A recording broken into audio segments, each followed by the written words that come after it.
তাহিরি পড়া লাগতো। নবীর ধন আলেম নিয়া, নবীর ধন আলেম নিয়া, কারণ আলেম সম্পর্কে রাসূল বলেছেন আল উলামা ওয়ারাসাতুল আম্বিয়া, আলেমরাই হলো নবীদের ওয়ারিস। জোরে বলুন সুবহানাল্লাহ। কিন্তু এখানে তাহিরি একটা ভুল করছে, নবীর ধন খাজা নিয়া শুয়া আছে আজমিরে, তারপরে যে কথা কইছে সেটা হলো শিরক। কেউ ফিরে না খালি হাতে, খাজারে তোর দরবারে। নাউজুবিল্লাহ, জোরে বল নাউজুবিল্লাহ। প্রথম কথা ঠিক আছে, আল্লাহর ধন নবী নিয়ে। আসলে তো আল্লাহর যত এলেম, সব এলেম আল্লাহ নবীরে দিছে। এই কোরআনটা হচ্ছে আমার আল্লাহ। জোরে বল কথা ঠিক না? একটু মনোযোগ দিয়ে কথাগুলো শুনতে হবে।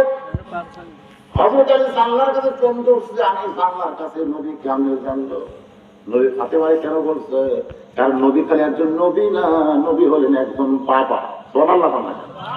আচ্ছা, আপনার বিয়ে দেওয়া নিয়ে যদি গভীর রাত্রে আপনার বাড়িতে আছে, আপনি কি বলবেন না যে জামাই কেন আসেনি? সে কথাকে আপনি বলবেন না? নবী কিন্তু এই আন্দাজে বলেছে, ফাতেমা তুমি একা কেন? আমার আলীকেও ঘরের মধ্যে আসছে। তো ফাতেমা বলতেছে, বাবা আপনি জানেন না। সুবহানাল্লাহ বলেন। নবীকে বলতেছে, আপনি জানেন না বাবা, আমার স্বামী ঘুম পাচ্ছে, আমার স্বামী ঘুম পাচ্ছে। স্বামী তখন ঘুমাইতেছে, খুব ঘুম। ওই সুযোগ আমি চোরের মতন চুপি চুপি আপনার কাছে আইছি। আল্লাহ রাসূল বলতে, ফাতেমা যদি আলী চেতন পায়, তুমি আসার পরে যদি চেতন পায়, কি কন পাতে পারে কি পারে?